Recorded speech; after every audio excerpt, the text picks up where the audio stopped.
pondo todos para fora e pegando-lhe pela mão, clamou dizendo: levanta-te. Ele toca essa moça, porque Jesus, mesmo sem precisar, ele decidiu tocar. E os discípulos viram isso. Em Lucas 7 também, versículo 14, o filho da viúva de Naim está sendo levado no caixão para ser sepultado. E aí a Bíblia diz que Jesus aparece e toca. E chegando, se tocou o esquife, que era o caixão na época, chamado esquife, e os que o levaram pararam. Ele disse: jovem, a ti te digo, levanta-te. E o que era defunto, que era morto, se levantou. Jesus resolve tocar o morto, contrariando uma cultura judaica que um judeu não podia tocar em morto. Mas Jesus toca, porque ele faz o que ele quer.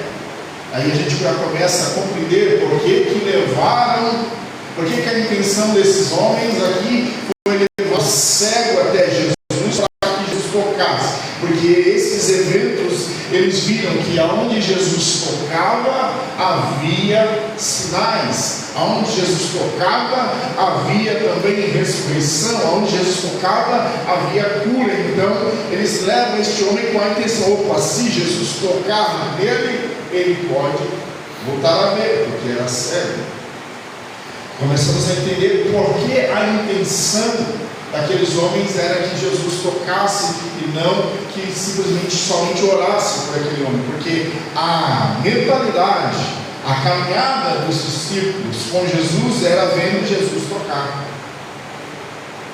Mas o milagre ainda de Lázaro, que Jesus fez coisa maravilhosa somente por uma oração, sem tocar em Lázaro, ainda não tinha acontecido. Jesus não precisa. Jesus, no milagre de Lázaro, está demonstrando que ele não precisava tocar. Mas até que acontecesse o milagre de Lázaro em João 11, Jesus, por onde passava, ele ia tocando. Então, quando ele chega ali em Betsaida, os homens dizem: opa, precisamos levar até Jesus para que Jesus nos toque. Porque Jesus, desta vez, não vai ficar. Eles chegam ali, e Jesus tira aquele homem dali, não faz mais milagres em Betsaida. E nós vamos entender o porquê. Então, esses textos demonstram porque eles levaram o cego para ser tocado por Jesus, porque era costume deles ver Jesus tocando em alguém. Então a gente percebe uma coisa: aquilo que passa a ser normal, aquilo que passa a ser costume para nós, nós repetimos. Era costume para eles ver Jesus tocar em alguém. Então eles provocam mais uma vez uma ocasião para Jesus tocar em alguém. Isso também nos ensina que nós precisamos provocar ocasiões a qual Jesus está acostumado a fazer, a trabalhar. Esses homens entenderam: opa, aonde Jesus vai e toca e acontece um milagre, então nós precisamos provocar isso, nós precisamos levar o necessitado até Jesus, porque se Jesus tocar, vai haver alguma coisa. Isso é um alerta para nós, um entendimento para nós de que se nós levarmos e fazermos o possível para que pessoas se aproximem do ambiente onde Jesus está, para Jesus tocar, então pode acontecer um milagre. E esses homens agora vão provar de uma ação diferente de Jesus. Eles levam o homem para ser tocado, porque eles entendem, têm a certeza que o toque de Jesus é suficiente. Segundo ponto, eles levam o homem, porque Jesus tira o homem dali e não toca ali. Jesus, aqui está alguém para que o Senhor toque, para que o Senhor cure, para que o Senhor faça algo por ele. Mas Jesus não faz como das outras vezes. Das outras vezes, onde Jesus está, imediatamente ele tocava e alguma coisa acontecia. Mas agora Jesus Jesus, a Bíblia nos diz que Jesus pegou o homem pela mão. É isso que está dizendo o texto. De tomando Jesus, versículo 23, tomando o cego pela mão, levou para fora da aldeia. Jesus poderia fazer ali, tocar ali, fazer o que ele tinha que fazer ali, mas nós compreendemos o porquê que Jesus não fez ali. Mateus 11, versículo 20 a 22.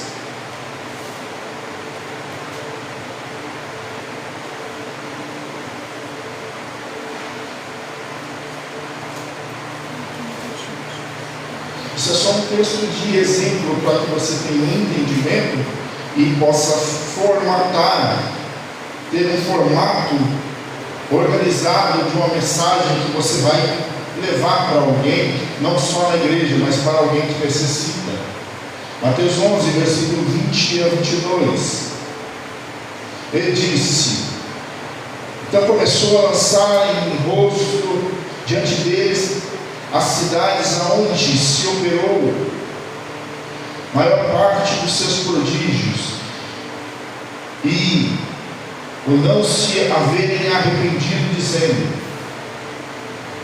versículo 21, ai de ti, Corazim, ai de ti, Betsaida, o mesmo lugar onde ele está agora para curar o cego, porque se em Tiro e Sidom fossem feitos prodígios que em vós se fizeram, há muitos se teriam arrependido com saco de cinzas. Jesus está dizendo que os muitos milagres que foi feito nessa cidade, Betsaida, mas era para um propósito de arrependimento. Mas aí Jesus está dizendo, mas ai de ti, Betsaida, também além das outras cidades, Betsaida está no meio, ai de ti, porque em ti foi feito os milagres, mas não houve arrependimento. Então fica aqui uma explicação, porque Jesus está pegando a mão daquele homem, tirando ele da cidade de Betsaida, para fazer sinal com ele, cura com ele do lado de fora da cidade. Jesus está demonstrando que aquela cidade não era mais digna dos seus feitos, porque antes, esse texto de Mateus 11 é antes deste evento de Marcos 1. Ele está dizendo assim, ei, eu preciso te tirar daqui, eu posso te tocar aqui, eu posso te curar aqui, mas eu vou te tirar daqui para o lado de fora, porque o texto de Mateus 11 vai dizer que Jesus agora está trazendo uma palavra de condenação para essa cidade, dizendo, nem vocês não há arrependimento, já houve sinais aqui, mas não há arrependimento. E agora Jesus, uma última passagem, resolve pegar este homem e curar do lado de fora, demonstrando o quê? Que aquele homem era digno de misericórdia, de cura, mas do lado de dentro da cidade Jesus não ia fazer por quê? Para mostrar para uma cidade, para mostrar para o povo que neles não havia mais arrependimento e não havia mais necessidade de milagre para eles. E aí Jesus tira um homem que estava constantemente ali e tira para o lado de fora da cidade, mostrando, você será agraciado com a misericórdia e poder, mas a cidade não mais. Por isso Jesus tira, tem um propósito, não é uma coisa qualquer, banal, Jesus pegar na mão daquele homem, tirar da cidade para depois cuspir nos olhos dele e ele ser curado. Não, tinha um propósito. Esse ato de Jesus caminhar para fora da aldeia não era um ato qualquer, era muito menos trabalho Jesus pegar, já curar ele ali e está tudo certo e vamos embora. Não, Jesus pegou pela mão e teve que caminhar com o cego. Caminhar com o cego é caminhar devagar, é caminhar com cuidado, tirar ele daquele local. E depois que saíram da aldeia, Jesus demonstra que não estava somente ali para curar, Porque se fosse só para curar, curava dentro da aldeia. Da aldeia onde Jesus está dizendo que não tem arrependimento, que não se converte, é um povo que só quer cura. Jesus poderia fazer ali e deixar aquele homem ali. Mas Jesus tira para abrir os olhos não só físicos, mas os olhos espirituais daquele homem.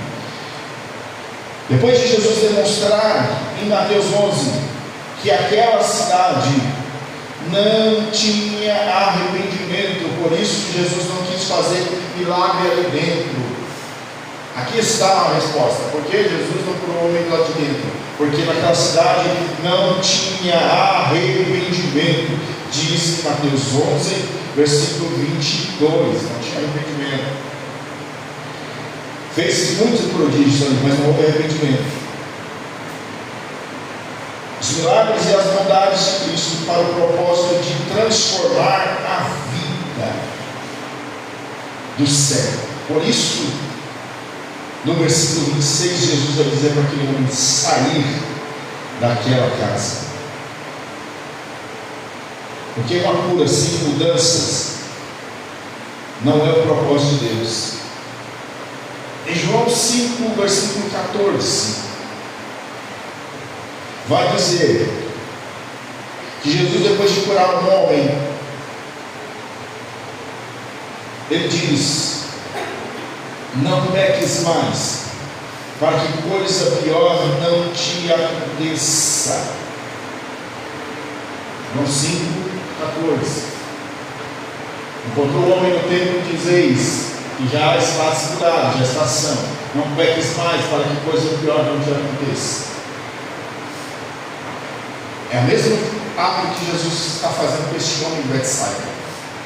Ei, meu propósito com você não é só te curar, mas é que você tenha uma nova conduta, um novo caminho. Aqui já vai demonstrando o porquê que Jesus foi tirando aquele homem do lugar para depois operar no milagre. Porque na maioria das vezes, quando nós somos curados ou abençoados, mas permanecemos na mesma posição, nós estamos de novo fadados ao fracasso, à falência e a enfermidades de novo. Porque não mudou a conduta. Quando não se muda a conduta, quando não se muda os passos, a ruína vem de novo, a enfermidade vem de novo, os problemas permanecem, porque não se mudou conduta. Jesus, tirando aquele homem daquele lugar, está mudando conduta, está mudando passos, está mudando rotina. É a mesma coisa que ele falou com esse homem de João 5. Ei, muda a rotina, não peques mais, para que algo pior não te aconteça, porque já está são, já está curado, já foi resolvido, mas muda a rotina, muda os passos. É isso que ele fez com este cego. É o motivo da cura de Jesus. Tem um motivo. Jesus cura para mudar vidas, para mudar propósitos. O terceiro ponto que nós vemos: porque Jesus vai tocar a segunda vez. Jesus tirou o homem da cidade, encosta nos olhos dele e pergunta: está vendo alguma coisa? Ele diz: estou vendo homens mais ou menos que como árvores. E aí Jesus vai tocar de novo. Mas se Jesus é poderoso, por que o primeiro toque não foi suficiente? Parece que Jesus falhou na dose. Não.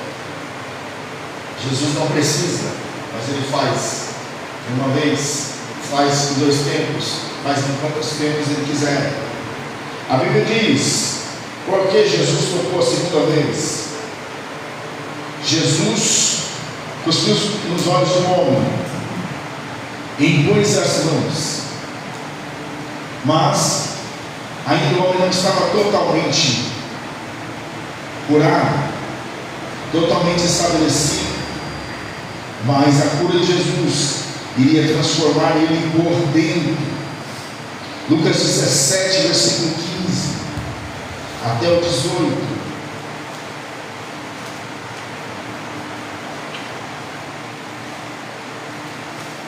Diz assim a palavra: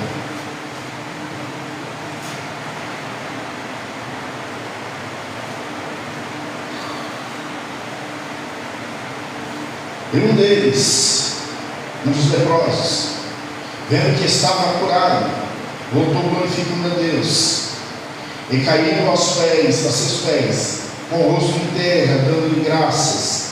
E este era samaritano. E respondendo Jesus, disse: foram os 10 limpos, curados, onde estão os outros 9?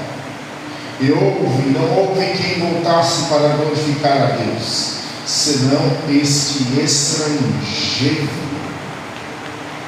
Ou seja, pessoas provam da cura, mas não reconhecem, não glorificam. 10 provaram, um só reconheceu e glorificou. Este é o motivo de pessoas serem curadas, mas no interior não ser transformado. Ele não vai ter ânimo, não vai ter gratidão para glorificar a Deus, porque ele foi curado somente na carne, não foi curado no espírito. Mas a Bíblia diz que um homem foi curado na carne e foi curado no espírito. Em Atos 9,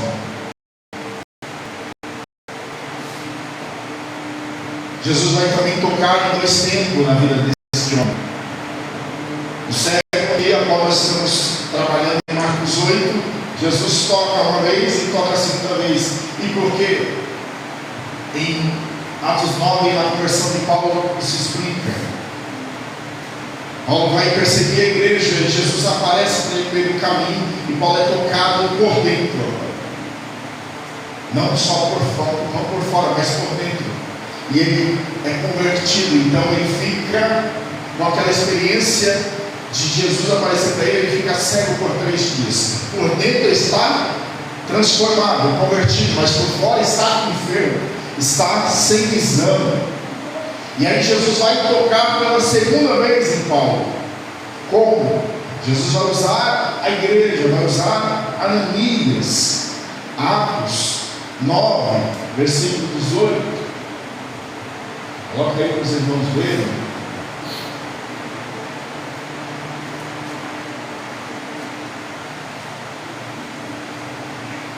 Atos 9,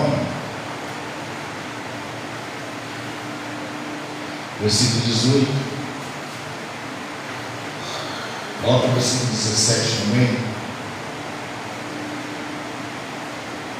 E Ananias foi e entrou na casa, e impondo-lhe as mãos, disse: irmão Saulo, o Senhor Jesus, que te apareceu no caminho por onde vinhas, me enviou para que tornes a ver e seja cheio do Espírito Santo. E logo caiu as escamas dos olhos, como que umas escamas, e recuperou a visão, e levantando-se foi batizado. Ou seja, Paulo já estava convertido por dentro, porque a experiência do caminho que ele teve de Jesus mudou o seu entendimento. E agora ele está na casa do crente, esperando que Jesus o toque de novo para restabelecer a visão. Olha que coisa. O centro Betsaida está precisando que a visão seja restabelecida, mas também precisa ser tocado por dentro. E o Paulo já foi tocado por dentro, mas agora precisa de um toque por fora. Precisa de um toque nos olhos humanos, olhos carnais. Mas por dentro ele já tinha visão. Antes de Ananias chegar na casa onde ele estava, ele teve uma visão deste homem vindo orar por ele. Porque aquele que é tocado por dentro, ele é restaurado a tal ponto que ele começa a ter entendimento e visão que o outro não tem. Paulo, por ter sido tocado, transformado por dentro, ele já tinha uma visão espiritual, mas faltava a visão humana. E aí Deus vai tocar nele de novo, através do servo do discípulo Ananias. E quando Ananias toca nele, a visão é restaurada. 2 pontos, 2 ações de Deus, 2 toques de Deus na vida do apóstolo Paulo. Por isso, Jesus agora está tocando também em 2 pontos na vida deste cego Betsaida. Ele poderia fazer de uma vez, como fez no cego Bartimeu, Você vai dizer: Jesus, filho de Davi, tem misericórdia de mim. Uma só vez, Jesus o abençoou e ele ficou curado. Mas aqui, Jesus decide fazer 2 toques. Porque o homem diz para Jesus: olha, eu estou vendo homens como que árvore. Isso sinaliza, mas um ponto a ser sinalizado no texto, que este homem já havia tido uma visão perfeita. Por quê? Porque ele está identificando homens como que árvores. Como é que eu vou identificar que isso é uma planta se eu nunca havia visto antes? Então já nos demonstra que esse cego de Betsaida já tinha visão, já sabia que era uma árvore, mas ficou cego. E agora, quando a visão está sendo restabelecida, ele vê homens como que árvores, demonstrando: eu sei o que é uma árvore, eu já tive essa visão antes. E aí Jesus vai pela segunda vez completar a obra. Jesus vai de novo tocar, Jesus vai de novo usar o toque na vida deste homem, como usou na vida de Paulo. Tocou por visão, Paulo se converteu, e agora vai tocar pelas mãos do discípulo Ananias, para completar a boa obra. Não é que Jesus tocou e o toque foi mais ou menos e não sustentou, não foi suficiente. Não, Jesus agora está tocando por fora. Este homem foi tocado por dentro, para começar a ver por fora qual é o propósito deles. E ele ainda com a visão embaçada, dizendo: eu vejo mais ou menos homens como que árvores. Jesus vai restabelecer por completo. A Bíblia diz que Jesus tocou a segunda vez, o homem ficou completamente restaurado, igual a Paulo. Paulo precisou de 2 toques para ficar completamente restaurado. Este homem precisou de 2 toques para ficar completamente restaurado. Então nos mostra que o toque de Jesus, o primeiro toque não foi falho. Se alguém foi tocado por Jesus, mas ainda está precisando ser completo, ser totalmente restaurado, é necessário permanecer diante dele, para que ele possa tocar e completar a boa obra na minha e na sua vida. Este homem permaneceu ali, Jesus o tocou novamente, e ele ficou totalmente restaurado. E o último ponto, Jesus mandou ele para casa, deu ordem que ele não voltasse para aquele lugar. É Jesus dizendo: não volte para aquele lugar. Você veja que é o mesmo conselho que Jesus deu para o enfermo lá de João. Sim, você já está curado aí, mas não peques mais. Está dizendo: se tem lugares que te faz pecar, não vai mais. Se tem situações que te faz pecar, não permita mais essas situações. Comece a ter uma rotina diferente, que situações não vão se formar mais na sua vida. Situações de intriga, de confusão. Se você tem uma rotina diferente, se você tem um comportamento diferente, se você tem um vocabulário diferente, situações de confusão não vão mais chegar até você, porque alguém vai olhar para você e vai dizer: e aquele ali, aquela ali não gosta de qualquer papo não. Com aquela ali eu não tenho liberdade para qualquer papinho de confusão, de intriga, porque ele tem um comportamento, ela tem um comportamento diferente. Mesmo conselho que Jesus deu para o homem de João 5, ele está dando para este homem agora, porque Jesus mandou este homem não entrar mais na cidade, porque é um lugar onde não tem arrependimento. Aqui é uma explicação para você dar para a pessoa que está perdida, que está enganada, ou que não sabe mais ou menos o que é o Evangelho. A gente pergunta assim, ela te pergunta: por que você não vai em tal lugar? Por que você não fica no meio de tais pessoas? Por que você não entra em tais conversas? É porque Jesus disse que lugar onde não há arrependimento, lugar onde não há reverência à palavra de Deus, lugar onde não há obediência ao Senhor, eu não posso estar. É isso que Jesus está fazendo com este homem. Ei, vá para a sua casa. É uma ordem, não é um pedido de Jesus, é uma ordem imperativa para este homem. Vá para a sua casa, versículo 26, não entres na aldeia. Mas ele já está curado. Se antes cego ele conseguia entrar e sair, Jesus está dizendo: vá para a sua casa. Então Jesus está demonstrando: a sua casa não é do lado de dentro, a sua casa é do lado de fora. Então o texto já está nos abrindo os olhos e nos mostrando o quê? Que este homem, mesmo cego, ele já tinha uma capacidade e um costume naquela mesma estrada, naquele mesmo caminho, de ir para aquela aldeia, mesmo não sendo a casa dele, mesmo ele não tendo visão, ele conseguia ir. Jesus sabia aonde ele morava. Jesus sabe de tudo. Jesus sabe onde você mora.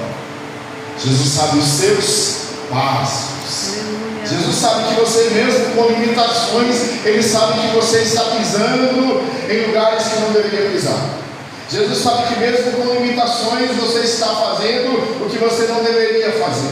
Jesus sabe que mesmo com as suas limitações você está tendo vontades, pensamentos, desejos que você não deveria ter. E aí Jesus pega e diz: ei, já te peguei pela mão quando você estava cego, já abriu seus olhos, agora com os olhos abertos você vai para a sua casa. Porque se você com os olhos fechados, cego, você ia para a aldeia, para o lugar que não deveria ir, agora com os olhos abertos você vai para o lugar certo. Glória a Deus. Entende que o texto ele vai nos demonstrando o que podemos explicar para alguém, o que podemos ministrar para alguém. Que alguém com a visão fechada, sem conhecimento de Jesus, caminha em lugares errôneos, em lugares onde não tem arrependimento, onde não tem reverência à verdade de Deus. Mas agora, com os olhos abertos, você pode declarar para alguém. Depois de você apresentar Jesus para alguém, você pode declarar para essa pessoa: ei, você precisa mudar o caminho que você está andando. Porque obra de Deus, cura de Deus, sem mudança de caminho, é só mais uma oportunidade para o homem se afundar ainda mais em pecado. Porque se antes, que não tinha muita saúde, já pecava, imagina agora com muita saúde. Esse Jesus está demonstrando, tanto em João 5, quanto aqui em Marcos 8. Ei, antes você não tinha muita saúde, agora está curado. Então, muda a estrada. Não entre mais nessa estrada. Muda a conversa, não entre mais nessa conversa. Mude o comportamento, não entre mais nesse tipo de comportamento. Porque você já foi orientado, você já foi curado, você já foi, os olhos já foram abertos, já tem um esclarecimento sobre a sua vida. Isso é uma mensagem para nós e para a mensagem que você deve demonstrar para o outro. Ei, Jesus é o esclarecimento. Jesus está dando um novo direcionamento para nós. Que a cura veio, a graça do Senhor se manifestou, mas Ele está dizendo: saia do lugar aonde não te leva a ter uma vida de arrependimento. Saia da posição aonde não te leva para arrependimento. Costumes, era costume. Costume a gente faz. A gente vive um costume não precisa ter muita habilidade. Ele não enxergava, mas era costume, já acostumou, já sabia quantos passos era para chegar até lá. Você já viu o cego andando na rua? Ele pega a bengalinha dele e ele já entende. Ele vai tocando nos cantos da rua, nos cantos das guias, ele já entende aonde ele precisa virar, onde ele precisa parar, porque já ficou gravado na memória dele o que ele precisa fazer para chegar em algum lugar de costume. Ele não vai em lugar estranho. Para ele ir em lugar estranho é uma dificuldade. Mas este homem não, ele está lá. E Jesus aponta que tem que pegar ele pela mão para tirar da cidade. Era costume. Aí Jesus está dizendo, agora não será mais um costume. Porque costume de quem estava enfermo é estar no lugar de enfermidade. Mas o costume de quem está curado agora é estar em lugar de cura, em lugar de transformação. Qual o costume que muitas das vezes nos leva? É estar em lugares costumeiros. E aí Jesus abre a nossa visão e começa a abrir lugares, abrir um novo caminho. Este é o corpo de uma mensagem pequena de Atos, de Marcos 8, que nos demonstra esses pontos, porque Jesus agiu assim, tudo tem um propósito. Porque falou assim, tem um propósito. Porque Jesus não fez de outra forma, como fez em outras vezes, tudo em Cristo tem um propósito. Aí nós começamos a compreender. Por que com alguém Deus está trabalhando de uma forma, por que com você Deus está trabalhando de outra? Não questione, só faça a vontade de Deus. Aqueles discípulos entenderam, nós precisamos fazer alguma coisa. Nós precisamos levar esse homem até os pés de Jesus, ao menos para Jesus tocar. Mas Jesus fez de uma outra forma. Jesus faz como fez com Paulo, toca em duas fases. Com outros Deus somente lança uma palavra. Com outros Deus vai tipo que dá uma decepcionada. Você sabia que Jesus também decepciona? É difícil servir Jesus quando decepciona. A Bíblia diz que a mulher está querendo uma cura, está gritando atrás de Jesus, e aí Jesus olha e dá uma decepcionada nela. Jesus olha assim e diz: ei, não convém eu dar os pães dos filhos aos cachorrinhos. Para quem não entende, vai dizer que Jesus decepcionou. Jesus maltratou a mulher, disse que não convém dar para ela que era os filhos dar para um cachorro. Aparentemente parece que Jesus está decepcionando. Ele não é o curador, ele não é o abençoador, e agora ele está olhando para a mulher e está dizendo: ele não convém dar o pão dos filhos para cachorrinhos. E aí a mulher vai ter uma atitude de fé extraordinária e dizer: até as migalhas que caem na mesa dos senhores, que caem no chão, os cachorros comem. Então eu quero. Se ela tivesse um entendimento meramente humano, ela ia sair frustrada, desesperada e dizer: olha, ele falou que não convém dar aos cachorros, me tratou como um animal. Mas não, ela entendeu que aquilo era uma ação de Jesus, para ver nela a perseverança. Aleluia. Perseverar para ver a obra de Deus ser completa em nossa vida. Você não está disposto a perseverar para Deus ver a obra de Deus completa na sua vida? Mas se Jesus lançar uma palavra forte dessa, você vai desistir, você vai parar? Se Jesus lançar uma palavra para você, dizendo para você: ei, busca um pouco mais, persevera um pouco mais, você ainda não está pronto, ainda não vai ser liberado, você vai ficar aí triste, angustiado, decepcionado com Jesus? Não. A Bíblia diz que essa mulher prosseguiu clamando e buscando ao Senhor, e o Senhor até que parou e disse: vou liberar a cura. Assim é Jesus, ele trabalha de formas inusitadas, diferentes. E esse estudo nos mostra que Jesus atuou em 4 pontos diferentes na Bíblia, nesta passagem bíblica.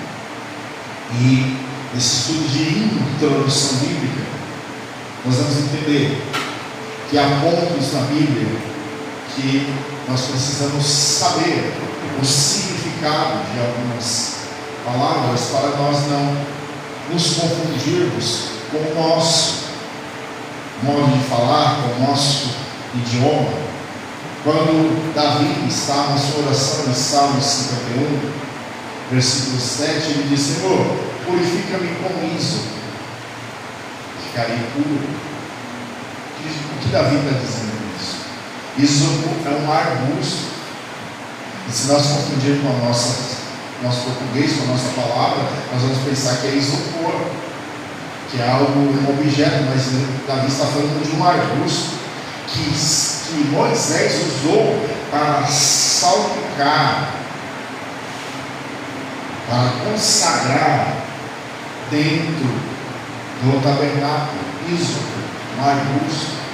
Então, esses sentidos bíblicos, que às vezes nós não compreendemos a palavra, porque no Antigo Testamento tem palavra em hebraico, tem palavra em aramaico, principalmente no contexto ali da Babilônia, então nós não vamos compreender e vamos ter uma interpretação errada do texto e acaba que não conseguimos ministrar o texto, ou não consegue explicar o texto para alguém, e a pessoa chegou diante de você perdida e ela sai mais perdida ainda. Mas quando nós começamos a compreender o texto, nós começamos a analisar as minúcias do texto, coisas históricas que o texto diz, como eu não pregou aqui, quarta passada, da cura daquela mulher, dentro da sinagoga, e aí a gente vê um contexto histórico que para entrar na igreja, na época, na sinagoga, tinha que ser convidado, eram pessoas exclusivas, convidadas, não podia entrar todo mundo de qualquer jeito. Aí a gente entende por que Jesus disse que ele não faz acepção de pessoas. Por quê? Porque na sinagoga judaica não se entrava qualquer pessoa. Era convidada, principalmente no sábado, como aquela mulher foi curada, aquela mulher enferma. Enfermo para o judeu tinha problema sério. Enfermo para o judeu, a cultura dizia que era maldição, a cultura dizia que era pecado. Perguntaram para Jesus: ei, esse menino aí recebe de nascença porque é pecado do pai ou da mãe? A cultura judaica. Muitas das vezes hoje a igreja, quando vê alguém enfermo, vai dizer, olha, vai pensar, fulano está em pecado, fulano tem alguma coisa, tem alguma maldição dele. Não. Cultura judaica. Então, quando alguns textos bíblicos você vai precisar entender aonde está sendo falado, a quem está sendo falado, qual o costume dali, para que você possa ministrar a alguém com entendimento. Esse é o sentido da introdução bíblica nestas quartas-feiras. Nós vamos fazer 2 quarta-feiras, uma quarta-feira estudo, a outra quarta-feira livre e a outra quarta-feira estudo, porque se fizer uma vez por vez vai ficar muito longe o entendimento. E aí nós vamos começar a entrar na matéria de introdução bíblica, para entender os textos e entender qual a cultura, qual texto está inserido, e ali você vai ter um entendimento maior, tanto para formar uma palavra, quanto para explicar, para evangelizar, e assim o nome do Senhor vai ser glorificado na sua vida, em nome de Jesus, porque isso é dever de todos, amém, igreja? Não é do pastor somente, não é do obreiro somente, é dever de todos saber dar explicação do motivo da sua fé. Saber dar explicação do motivo da sua fé. Se eu dizer para qualquer um aqui, olha, qualquer um me pergunta, pastor, Deus existe mesmo? Eu digo, Deus existe, está tudo bem, certo. Mas se eu chegar diante de um ambiente acadêmico e um professor, um ateu, me perguntar, Deus existe, eu não posso dizer somente Deus existe. Eu digo, não, Deus não existe. Bom, pastor, e se eu disser que ele existe em um ambiente acadêmico, se você disser, você vai entrar na faculdade, você diz, ó, Deus existe, o ateu vai dizer, então seu Deus não é um. Seu Deus não é todo poderoso. Por quê? Porque se você disser no ambiente acadêmico que Deus existe, ele vai dizer, para passar, para existir, para ter existência, precisa ser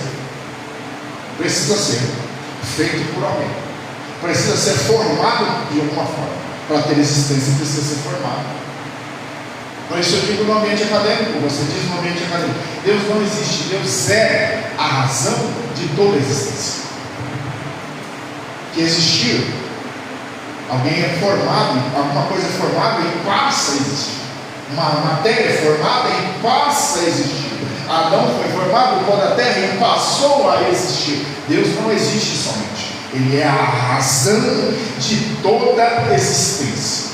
Então entende que o conceito bíblico para nós é um, mas para aqueles que são crédulos é outro. Você precisa ter uma resposta adequada para cada ambiente, para cada tipo de pessoa. Então é por isso que o estudo bíblico vai te preparar para quando você chegar no ambiente de pessoas difíceis, de pessoas intelectuais, de pessoas incrédulas, você vai poder responder de forma adequada qual é o motivo da sua esperança em Jesus Cristo. Amém? Vamos entender essa palavra, vamos entender. Então, aplaude e glorifica o Senhor que foi em nome de Jesus.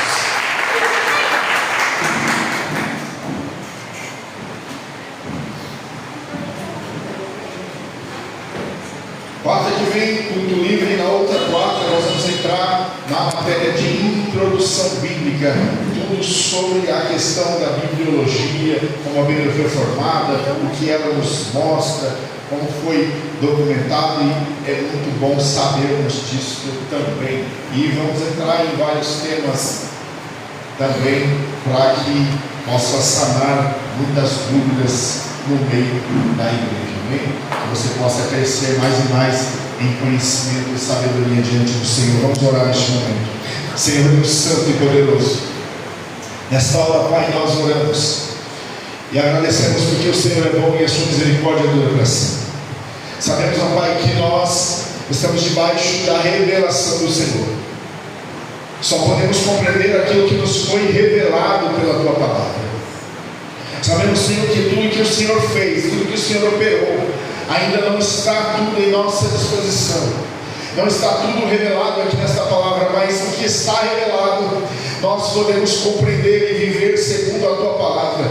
Nos é suficiente a revelação da Tua palavra para as nossas vidas. Que nós possamos, ó Pai, crescer em conhecimento, para que possamos ser a boca profética do Senhor, e que possamos ser também, ó Deus Santo, instrumento de ensino para aquele que está em incredulidade, para aquele que está com os olhos fechados, para aqueles que não conhecem a verdade do Senhor.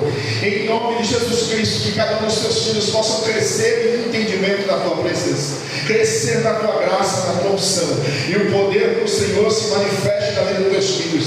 E assim como o evangelista Filipe entrou naquele lugar, ó Deus Santo, e começou a explicar a palavra para aquele eunuco, e aquele homem foi transformado, assim também a Tua igreja possa ter capacidade para explicar a Tua palavra, e assim vidas serem transformadas pela Tua palavra. Em nome de Jesus Cristo, que o poder, a sabedoria do Senhor, o entendimento do Senhor esteja derramado sobre a vida de cada um dos Teus filhos nesse lugar. Em nome de Jesus, ó Pai, assim eu peço.